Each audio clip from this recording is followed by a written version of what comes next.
Hello everyone, అందరికీ నమస్కారం. Welcome to GK's daily market updates. ఈ రోజు మన మార్కెట్ లో సూపర్ పాజిటివ్ గా క్లోజ్ అయ్యాయండి. నిఫ్టీ 24,750 లెవెల్, సెన్సెక్స్ కూడా 81,000 లెవెల్ పైనకి వెళ్ళింది. మార్కెట్ సెంటిమెంట్ ఇప్పుడు చాలా స్ట్రాంగ్ గా కనిపిస్తుంది అనమాట. Mainly because of RBI rate cut expectations and positive global signals అని చెప్పొచ్చు.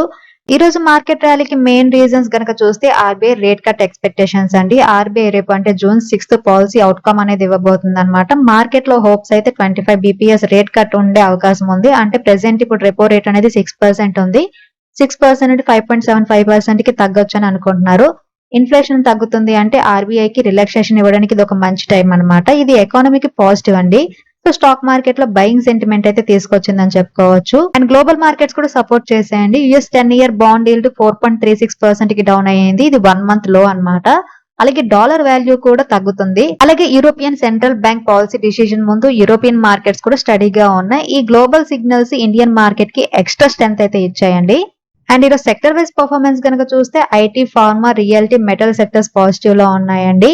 పిఎస్యు బ్యాంక్స్ లో ప్రాఫిట్ బుకింగ్ అనేది కనిపించింది. అండ్ మీడియా, ఆటో సెక్టర్స్ అనేవి నెగిటివ్ గా ఉన్నాయి. ఎక్స్పెక్ట్ 2 to 3 సెక్టర్స్ తప్పించి మోస్ట్ ఆఫ్ ది మార్కెట్ ఈ రోజు గ్రీన్ లోనే ఉంది. సో మార్కెట్ ఎక్స్పెక్టేషన్స్ ప్రకారం రేపు ఆర్బీఐ కనుక రేట్ కట్ ఇస్తే షార్ట్ టర్మ్ ర్యాలీ అనేది కంటిన్యూ అయ్యే అవకాశం ఉందండి. అలాగే యుఎస్ బాండ్ ఈల్డ్స్ తగ్గడంతో ఫారిన్ ఇన్వెస్టర్స్ కి మన మార్కెట్ ఇంట్రెస్టింగ్ గా మారే అవకాశం ఉంది.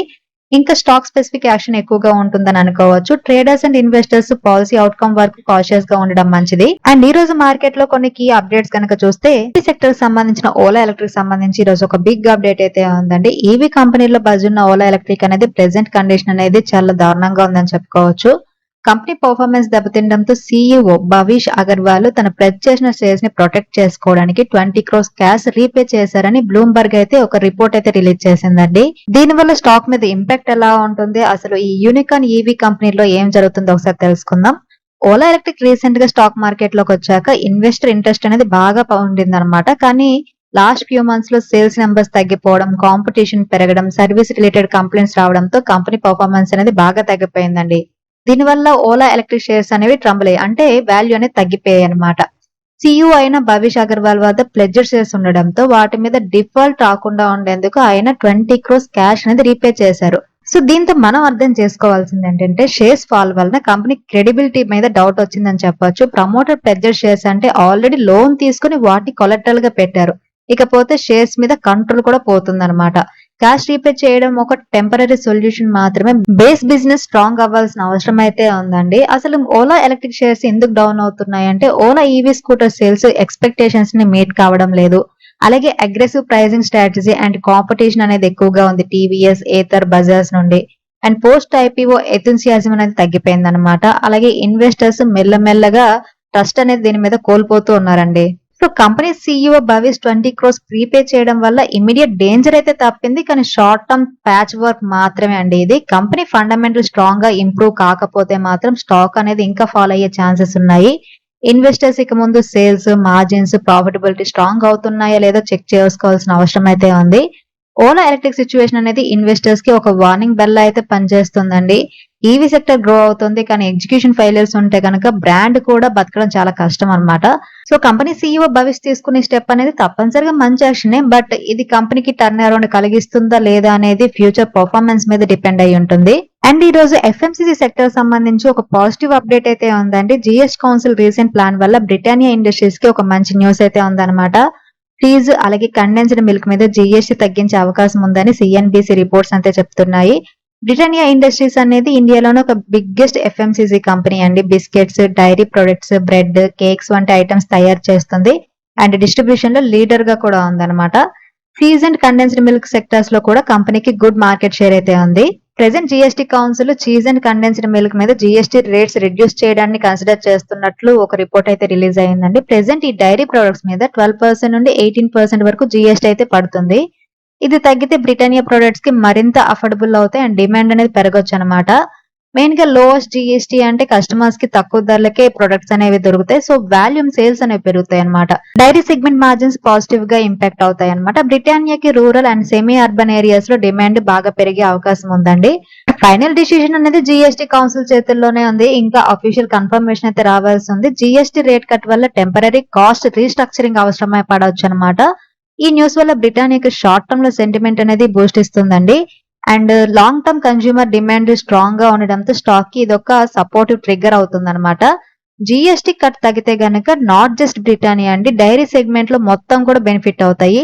చీజ్, కండెన్స్డ్ మిల్క్ అందరికి కూడా చాలా తక్కువ ప్రైస్ కి దొరుకుతాయి. ఎఫ్ఎంసీజీ స్టాక్స్ లైక్ హెరిటేజ్ కానీ, పరాగ్ మిల్క్, నెస్లే కూడా ర్యాలీ అయ్యే ఛాన్సెస్ ఉన్నాయన్నమాట.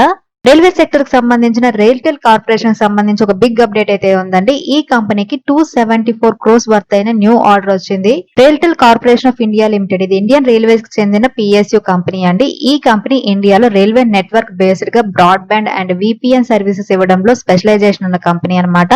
అంతేకాకుండా గవర్నమెంట్ అండ్ ఎంటర్ప్రైజెస్ క్లయింట్స్ కి ఐసిటి సర్వీసెస్ కూడా ఇస్తుందండి. అండ్ రీసెంట్ అప్డేట్ ప్రకారం ఈ కంపెనీకి 274 crores ఆర్డర్ వచ్చిందండి. ఈ ఆర్డర్ గవర్నమెంట్ సెక్టర్ నుంచి వచ్చిన ప్రెస్టీజియస్ ప్రాజెక్ట్ అన్నమాట. ఇది నెట్వర్క్ సిస్టమ్స్, డేటా సెంటర్స్ లేదా ఐటీ ఇన్ఫ్రాకి సంబంధించి ఉండొచ్చు. అఫీషియల్ డీటెయిల్స్ అయితే త్వరలో వస్తాయి. ఈ ఆర్డర్ వల్ల కంపెనీకి ప్రెడిక్టబుల్ రెవెన్యూ ఇన్ఫ్లో ఉంటుంది ఫైనాన్షియల్ 2026 లో. RailTel already margins and order inflow strong గా మెయింటైన్ చేస్తుందండి. Large ticket government orders PSU క్రెడిబిలిటీని పెంచుతుంది అనమాట. ఫ్యూచర్ ప్రాజెక్ట్స్ ప్రాబబిలిటీ పెరిగే అవకాశం ఉంది. అండ్ ఇందులో ఉన్న రిస్క్ ఏంటంటే ఎగ్జిక్యూషన్ టైం లైన్ డిలే అయితే రెవెన్యూ మీద ఇంపాక్ట్ పడుతుంది. పిఎస్యు స్టాక్ గా మార్కెట్ సెంటిమెంట్ లేదంటే గవర్నమెంట్ పాలసీ చేంజెస్ మీద ఎక్కువగా ఇన్ఫ్లుయెన్స్ అవుతాయి. అండ్ కాంపిటేటివ్ బిడ్డింగ్ వల్ల ఫ్యూచర్ మార్జిన్స్ కాస్త ఇంపాక్ట్ అయ్యే ఛాన్సెస్ ఉందన్నమాట. ఈ 274 crores ఆర్డర్ న్యూస్ అనేది రైల్వే స్టాక్ కి షార్ట్ టర్మ్ లో సెంటిమెంట్ ని బూస్టర్ చేస్తుందండి. లాంగ్ టర్మ్ గా పిఎస్యు రీ రేటింగ్ అలాగే డిజిటల్ ఇండియా ఇనిషియేటివ్ వల్ల కన్సిస్టెంట్ అప్సైడ్ అయితే మనం చూడొచ్చు. అండ్ ఈరోజు డిఫెన్స్ సెక్టర్ సంబంధించి ఒక అప్డేట్ అయితే ఉందండి. ఇండియన్ డిఫెన్స్ పిఎస్యు కంపెనీ అయిన గార్డెనరీ షిప్ బిల్డర్స్ అండ్ ఇంజనీరింగ్స్ ఒక బిగ్ స్టెప్ అయితే తీసుకుందనమాట. ఇప్పుడు ఆఫ్ షోర్ మెరైన్ సెగ్మెంట్ లో కూడా అగ్రెసివ్ గా ఎక్స్పాండ్ కావాలని డిసైడ్ చేసుకుందండి. దీనికోసం ఒక 2 MOU మీద సైన్ కూడా చేసింది. కంపెనీ ఓవర్వ్యూ కనుక చూస్తే జిఆర్ఎస్సి అనేది Kolkata based government own ship builder అండి. ఇది ఇండియన్ నేవీకి వార్ షిప్స్, పెట్రోల్ వెజల్స్ అలాగే అడ్వాన్స్డ్ మెరైన్ ప్లాట్ఫామ్స్ తయారు చేస్తుంది. పిఎస్యు గా ఇది డిఫెన్స్ అండ్ స్ట్రాటజిక్ ఇన్ఫ్రాస్ట్రక్చర్ కోసం కూడా కీ ప్లేయర్ గా వర్క్ చేస్తుంది అనమాట. అండ్ ఇప్పుడు GRSC two key memorandum of understanding మీద సైన్ చేసిందండి. ఒకటి ఏంటంటే ఏరీస్ మెరైన్ తో MOU ఆఫ్ షోర్ ప్లాట్ఫామ్స్ అలాగే వెజల్ డిజైన్ కోసం. అండ్ ఇంకొక MOU అనేది ఒక గ్లోబల్ ఇంజిన్ మ్యానుఫ్యాక్చర్ తో చేసుకుందండి. ఆఫ్ షోర్ మార్కెట్ రీచ్ అలాగే ప్రొపల్షన్ టెక్ గ్రో చేయడానికి. ఈ కొలాబరేషన్ తో జిఆర్ఎస్సి అనేది present offshore oil and gas, commercial maritime sectors globally target చేయబోతుంది అనమాట. దీనివల్ల కంపెనీకి బిజినెస్ ఇంపాక్ట్ ఎంత వరకు ఉంటుందంటే ఈ MOU వల్ల జిఆర్ఎస్సికి డిఫెన్స్ కాకుండా సివిలియన్ ఆఫ్ షోర్ కాంట్రాక్ట్స్ కూడా వచ్చే అవకాశం ఎక్కువగా ఉంటుంది. ఇండియన్ ఓషన్ రీజియన్ కంట్రీస్ తో ఎక్స్పోర్ట్ ఆపర్చునిటీ అనేది ఎక్స్ప్లోర్ చేయొచ్చు. అలాగే డిజైన్ కొలాబరేషన్ వల్ల ఇన్నోవేషన్, కస్టమైజేషన్ ఆప్షన్స్ కూడా గ్రో అవుతాయి అనమాట. మరి స్టాక్ మీద ఎలాంటి ఇంపాక్ట్ ఉంటుందంటే షార్ట్ టర్మ్ లో సెంటిమెంట్ అనేది పాజిటివ్ గా ఉంటుంది. పిఎస్యు రీరేటింగ్ ఛాన్సెస్ ఉండొచ్చు. ఈ ఫ్యూచర్ కాంట్రాక్ట్స్ మెటీరియలైజ్ అయితే గనక లాంగ్ టర్మ్ స్ట్రాటజిక్ విజిబిలిటీ అనేది ఇంప్రూవ్ అవుతుంది, especially beyond defence orders. And ఇందులో కన్సిడర్ చేయాల్సిన రిస్క్స్ ఏంటంటే ఎగ్జిక్యూషన్ డిలేస్ అనేవి న్యూ ఆఫ్షోర్ ప్రాజెక్ట్స్ లో ఎక్కువగా ఉంటాయి. And design collaboration require high coordination అండి. ఆఫ్షోర్ మార్కెట్ కాంపిటీషన్ అనేది చాలా ఇంటెన్స్ గా ఉంటుంది. Private and foreign players challenge అనేది చేస్తారు. సో ఫైనలీ జిఆర్ఎస్సి విజన్ అనేది క్లియర్ గా ఉందని చెప్పాలండి. ఇప్పుడు డిఫెన్స్ ఆర్డర్స్ తో పాటు ఆఫ్షోర్ మెరైన్ కాంట్రాక్ట్స్ కోసం కూడా గ్రౌండ్ వర్క్ అనేది వేసేసింది అనమాట. ఇది లాంగ్ టర్మ్ వెల్త్ క్రియేషన్ కి చాలా పాజిటివ్ స్టెప్ అని చెప్పుకోవచ్చు. బట్ నోట్ చేయాల్సిన పాయింట్ ఏంటంటే జిఆర్ఎస్సి ఇప్పుడు టెక్ పార్ట్నర్షిప్ ద్వారా ఇన్నోవేషన్ మీద ఫోకస్ చేయడం వల్ల ఫ్యూచర్ లో పిఎస్యు స్టాక్ కి వాల్యుయేషన్ అప్గ్రేడ్ వచ్చే అవకాశం అయితే ఉంది. అండ్ ఈ రోజు పిఎస్యు సెగ్మెంట్ లో ఒక పవర్ఫుల్ అప్డేట్ అయితే వచ్చిందండి. నేషనల్ అల్యూమినియం కంపెనీ నుంచి 30,000 crores వర్త్ అయిన brown field smelter expansion project కి సంబంధించి ఒక కీ అప్డేట్ అయితే వచ్చిందనమాట. గవర్నమెంట్ రన్ చేస్తున్న ఈ కంపెనీకి సంబంధించి మ్యాసివ్ క్యాపెక్స్ ప్లాన్ అనేది టైం షెడ్యూల్ ప్రకారమే మూవ్ అవుతుందని చెప్పడం జరిగిందనమాట. ఇది India's largest integrated bauxite aluminium power PSU company అండి. మినిస్ట్రీ ఆఫ్ మైన్స్ కింద వర్క్ చేస్తుంది. అరౌండ్ 40 కంట్రీస్ లో ఎక్స్పోర్ట్ ప్రెసెన్స్ కూడా ఉందన్నమాట. ప్రాజెక్ట్ డీటెయిల్స్ కనుక చూస్తే ప్రాజెక్ట్ టోటల్ కాస్ట్ 30,000 crores అండి, అప్రాక్సిమేట్లీ $3.6 billion. అండ్ టైప్ వచ్చేసరికి బ్రౌన్ ఫీల్డ్ అంటే ఎగ్జిస్టింగ్ ఫెసిలిటీ మీద అప్గ్రేడ్ చేయడం అనమాట. మెయిన్లీ లొకేషన్ వచ్చేసరికి ఒడిశా. ఇందులో new aluminium smelter, captive power plant, infrastructure support అనేది ఉంటుంది. టైమ్ లైన్ అనేది as per company project is on schedule అని చెప్పడం జరిగిందండి. బ్రౌన్ ఫీల్డ్ అంటే approvals and basic infra already ఉన్న ఏరియాస్ లో ఎక్స్పాన్షన్ చేయడం అండి. సో ఇది ఫాస్టర్ ఎగ్జిక్యూషన్ పాసిబిలిటీస్ ఎక్కువగా ఉంటాయి అనమాట. దీనివల్ల కంపెనీకి ఏంటి లాభం అంటే నాల్కో ప్రొడక్షన్ కెపాసిటీ అనేది డబుల్ అవుతుంది. క్యాప్టివ్ పవర్ ప్లాంట్ వల్ల కాస్ట్ అడ్వాంటేజ్ ఉంటుంది. లాంగ్ టర్మ్ ఎక్స్పోర్ట్స్ ప్రాఫిటబిలిటీ పెరుగుతుంది. Strategic move for make in India vision అని చెప్పుకోవచ్చు. అండ్ ఈ ప్రాజెక్ట్ లో మనం జాగ్రత్తగా చూడాల్సిన పాయింట్స్ ఏంటంటే 30,000 crores ప్రాజెక్ట్ అనేది హ్యూజ్ ఫండింగ్ రిక్వైర్మెంట్ అయితే ఉంటుంది. గ్లోబల్ అల్యూమినియం ప్రైజెస్ అన్స్టేబుల్ గా ఉంటాయి కాబట్టి ప్రాఫిటబిలిటీ ఎఫెక్ట్ అయ్యే ఛాన్సెస్ ఉన్నాయి. ప్రాజెక్ట్ డిలే అయితే కాస్ట్ అనేది ఓవర్ రన్ అవుతుంది.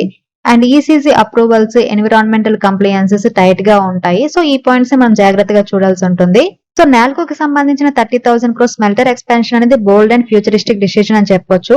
ఎగ్జిక్యూటివ్ స్ట్రాంగ్లీ మానిటర్ చేయాలి బికాస్ పిఎస్యూ ఎగ్జిక్యూషన్స్ అనేవి కామన్లీ డిలే అవుతాయి. అయినా పిఎస్యూ స్టాక్ లో డీప్ వాల్యూ ఉన్న ఇన్వెస్టర్స్ లాంగ్ టర్మ్ వ్యూ తో ఈ స్టాక్ ని అయితే కన్సిడర్ చేయొచ్చు. F&O ట్రేడర్స్ అయితే న్యూస్ ఫ్లో బేస్డ్ గా మానిటర్ చేయాలండి. స్టాక్ మూమెంటం ఛాన్సెస్ ఉంటాయి. అండ్ ఈ రోజు మ్యాన్ ఇండస్ట్రీస్ కి సంబంధించి ఒక అప్డేట్ అయితే ఉందండి. ఈ కంపెనీ 1150 crores వర్త్ అయిన న్యూ ఆర్డర్ ని గెలుచుకుందనమాట. మ్యాన్ ఇండస్ట్రీస్ అనేది లైన్స్ పైప్స్ మ్యానుఫ్యాక్చరింగ్ లో స్పెషలైజేషన్ ఉన్న కంపెనీ. ఇది oil and gas, water transmission వంటి సెగ్మెంట్స్ కి పెద్ద పెద్ద ప్రాజెక్ట్స్ కి పైప్స్ అనేవి సప్లై చేస్తుంది అనమాట. అండ్ ఆర్డర్ డీటెయిల్స్ కనుక చూస్తే టోటల్ ఆర్డర్ వర్త్ 1150 crores అండి. మెయిన్ గా API grade license pipes manufacturing and supply కి సంబంధించింది. మెయిన్లీ ఈ ఆర్డర్ అనేది ఆయిల్ అండ్ గ్యాస్ సెక్టర్ నుండి వచ్చింది. ఎగ్జిక్యూషన్ పీరియడ్ వచ్చేసరికి కమింగ్ క్వార్టర్ లో డెలివరీ అయితే ఉంటుంది అనమాట. అండ్ మనం నోట్ చేసుకోవాల్సిన పాయింట్ ఏంటంటే కంపెనీ మార్కెట్ క్యాప్ కనుక చూస్తే 2,500 crores అండి. అంటే ఈ order value company market cap లో అరౌండ్ 45% ఉంటుందండి. ఇది ఫైనాన్షియల్ సిగ్నిఫికెంట్ అని చెప్పొచ్చు. ఆర్డర్ ఎగ్జిక్యూషన్ సక్సెస్ అయితే గనక కంపెనీ ప్రాఫిట్స్ కి హ్యూజ్ ఇంపాక్ట్ అయితే ఉంటుంది. సో ఈ ఆర్డర్ వల్ల పాజిటివ్ సెంటిమెంట్ అనేది ఖచ్చితంగా ఉంటుంది. షేర్ హోల్డర్స్ కి ఇది ఒక ట్రస్ట్ బిల్డ్ చేసే డెవలప్మెంట్ అనమాట. షార్ట్ టర్మ్ లో స్టాక్ లో మూమెంటం అయితే కనిపిస్తుంది. బట్ ఇందులో రిస్క్ ఏంటంటే రా మెటీరియల్ ప్రైజెస్ వాలిటైల్ అవుతూ ఉంటాయి కాబట్టి మార్జిన్స్ ఎఫెక్ట్ అవుతాయి. టైం డిలే ఇన్ ఎగ్జిక్యూషన్ అంటే వర్కింగ్ క్యాపిటల్ బర్డెన్ పడుతుంది. ఇండస్ట్రీ వైడ్ డిలే రిస్క్ అనేది ఉంటుంది. సో ఈ ఆర్డర్ విన్ అనేది కంపెనీ బ్యాక్లాగ్ ని స్ట్రాంగ్ చేస్తుంది. ఎగ్జిక్యూషన్ డిసిప్లిన్ మెయింటైన్ చేస్తే నెక్స్ట్ 2 to 3 క్వార్టర్స్ లో రెవెన్యూ అండ్ ప్రాఫిటబిలిటీలో జంప్ అయితే చూడొచ్చు. కన్జర్వేటివ్ ఇన్వెస్టర్స్ ఈ స్టాక్ ని వాచ్ లిస్ట్ లో అయితే యాడ్ చేసుకోవచ్చు. అండ్ ఈ రోజు వెల్స్పన్ కార్పొరేషన్ సంబంధించి ఒక బిగ్ అప్డేట్ అయితే ఉందండి. వెల్స్పన్ కార్పొరేషన్ లిమిటెడ్ అనేది ఒక బిగ్ స్టీల్ పైప్ మ్యానుఫ్యాక్చర్ అనమాట. వరల్డ్ వైడ్ గా ఎంతో మందికి సప్లై చేసే క్యాపబిలిటీ ఉన్న ఈ company oil and gas, water transmission అలాగే ఇన్ఫ్రాస్ట్రక్చర్ ప్రాజెక్ట్స్ కి అవసరమైన పైప్స్ ని మ్యానుఫ్యాక్చరింగ్ చేసి సప్లై చేస్తుంది అనమాట. వెల్స్పన్ కార్ప్ కి ఒక మిడిల్ ఈస్ట్ నుంచి ఒక రిపీటెడ్ ఎక్స్పోర్ట్ ఆర్డర్ అయితే వచ్చిందండి. ఈ ఆర్డర్ లో భాగంగా కంపెనీ 50 కిలోల పొడవైన LSAW pipes and blends middle east లోని ఒక ఆఫ్షోర్ ప్రాజెక్ట్ కి పంపించబోతుంది. ఇది ఒక రిపీట్ ఆర్డర్ అండి. అంటే కస్టమర్ పాస్ట్ లో కూడా వెల్స్పన్ నుండి ప్రొడక్ట్స్ అయితే బై చేశారనమాట. ట్రస్ట్ లెవెల్ హై అని చెప్పుకోవచ్చు. దీనివల్ల ఈ ఎక్స్పోర్ట్ ఆర్డర్ వల్ల వెల్స్పన్ కి ఎంత ఆర్డర్ వాల్యూ వచ్చిందంటే టోటల్ గా 450 crores వర్త్ అయిన వాల్యూ వచ్చిందండి. May 7th నుంచి ఇప్పటి వరకు ఇది కంపెనీ గ్రోత్ కి చాలా పాజిటివ్ అన్నమాట. సో ఈ టైప్ ఆఫ్ ఆర్డర్స్ అనేవి రిపీటెడ్ గా రావడం అంటే క్వాలిటీ డెలివరీ ఉంది, టైమ్లీ ఎగ్జిక్యూషన్ అనేది ఉంది, గ్లోబల్ ట్రస్ట్ లెవెల్స్ కూడా ఎక్కువగా ఉన్నాయని అర్థం చేసుకోవచ్చు. ఇలాంటి ఆర్డర్స్ వల్ల కంపెనీకి మార్జిన్స్ అనేవి ఇంప్రూవ్ అవుతాయి అన్నమాట. యూటిలైజేషన్ లెవెల్స్ కూడా పెరుగుతాయి. బట్ మనం తప్పక గుర్తుంచుకోవాల్సిన విషయం ఏంటంటే global demand, shipping delays, raw material cost వంటివి షార్ట్ టర్మ్ లో ఛాలెంజింగ్ గా ఉండొచ్చు. కానీ కన్సిస్టెంట్ ఆర్డర్స్ ఉండడం వల్ల లాంగ్ టర్మ్ వ్యూ మాత్రం చాలా స్ట్రాంగ్ అని చెప్పుకోవచ్చు. వెల్స్పన్ కార్ప్ కి వచ్చే ఆర్డర్స్ చూస్తుంటే దీని ఎక్స్పోర్ట్ క్యాపబిలిటీ అనేది చాలా స్ట్రాంగ్ గా ఉందని కనిపిస్తుంది. 450 crores worth new orders just 1 month అంటే క్లియర్ డిమాండ్ విజిబిలిటీ ఉంది. ఇన్వెస్టర్స్ దీన్ని one of the strong mid cap infra export player గా అయితే చూడొచ్చండి. అండ్ ఈరోజు డిఫెన్స్ సెక్టర్ నుంచి ఇంకొక అప్డేట్ అయితే ఉందంటే డిఫెన్స్ సెక్టర్ కి చెందిన భారత్ ఎలక్ట్రానిక్స్ మన ఇండియాలోనే ప్రీమియర్ డిఫెన్స్ ఎలక్ట్రానిక్స్ కంపెనీ అన్నమాట. రీసెంట్ గా ఈ కంపెనీ 2,300 crores వర్త్ అయిన ఆర్డర్ గెలుచుకుంది. దీని ఇంపాక్ట్, బెనిఫిట్స్, రిస్క్ ఎలా ఉంటుందో ఒకసారి తెలుసుకుందాం. బిఈఎల్ అనేది మినిస్ట్రీ ఆఫ్ డిఫెన్స్ కింద పనిచేసే నవరత్న పిఎస్యు కంపెనీ అండి. ఇది communication systems, radars, electronic welfare systems, night vision device లాంటి హైటెక్ ఎక్విప్మెంట్ అయితే తయారు చేస్తుంది అనమాట. అండ్ రీసెంట్ అప్డేట్ కనుక చూస్తే బిఈఎల్ కి 2,300 crores వర్త్ ఆర్డర్ అయితే వచ్చిందండి. ఈ ఆర్డర్ ద్వారా రక్షణ అవసరాలకు సంబంధించి అడ్వాన్స్ సిస్టమ్ ని డెవలప్ చేసి సప్లై చేయాల్సి ఉంటుంది. ఇది ఇండియన్ ఆర్మ్డ్ ఫోర్సెస్ మోడర్నైజింగ్ లో భాగంగా వచ్చిన ఆర్డర్ అనమాట. ఈ ఆర్డర్ బిఈఎల్ కి పెద్ద ఆపర్చునిటీ మాత్రమే కాదండి, ప్రాఫిటబిలిటీ పెరిగే ఛాన్సెస్ కూడా ఉన్నాయి. లార్జ్ స్కేల్ డిఫెన్స్ ఆర్డర్స్ అనేవి యూజువల్లీ లాంగ్ టర్మ్ కాంట్రాక్ట్స్ అవుతాయి అనమాట, which means predictable revenue visibility ఉంటుంది. With this BS financial 2025 order book gets even stronger అని చెప్పుకోవచ్చు. ఇండియా గవర్నమెంట్ అగ్రెసివ్ గా ఇండిజియస్ డిఫెన్స్ ప్రొక్యూర్మెంట్ ని ఎంకరేజ్ అయితే చేస్తుంది. సో బిఎల్ లాంటి make in India PSU companies కి ఇది ఒక గోల్డెన్ ఛాన్స్ అని చెప్పొచ్చండి. బట్ కన్సిడర్ చేయాల్సిన రిస్క్ ఏంటంటే ఆర్డర్ ఎగ్జిక్యూషన్ టైమ్ ని స్ట్రిక్ట్ గా ఫాలో చేయాలి. రా మెటీరియల్ కాస్ట్ అలాగే టెక్నాలజీ ఇంటిగ్రేషన్ లో డిలే వచ్చినా కూడా ప్రాఫిటబిలిటీ ఇంపాక్ట్ కావచ్చు. బట్ బిఈఎల్ కి ఎక్స్పీరియన్స్ అండ్ పాస్ట్ పర్ఫార్మెన్స్ కనుక చూస్తే ఇలాంటి రిస్క్ అనేవి మేనేజబుల్ అనిపిస్తుంది. సో బిఎల్ కి వచ్చే ఆర్డర్స్ చూస్తుంటే క్లియర్ గా విజిబుల్ గా ఉందండి. మేక్ ఇన్ ఇండియా ఇనిషియేటివ్ కి ఇది ఒక మెయిన్ పిల్లర్ అని చెప్పుకోవచ్చు. 2300 crores ఆర్డర్ అంటే ఇన్వెస్టర్ కాన్ఫిడెన్స్ అనేది చాలా పెరుగుతుందండి. ఇది స్టాక్ కి షార్ట్ టర్మ్ లో అప్ సైడ్ మొమెంటం అయితే తీసుకుని వచ్చే ఛాన్సెస్ ఉందన్నమాట.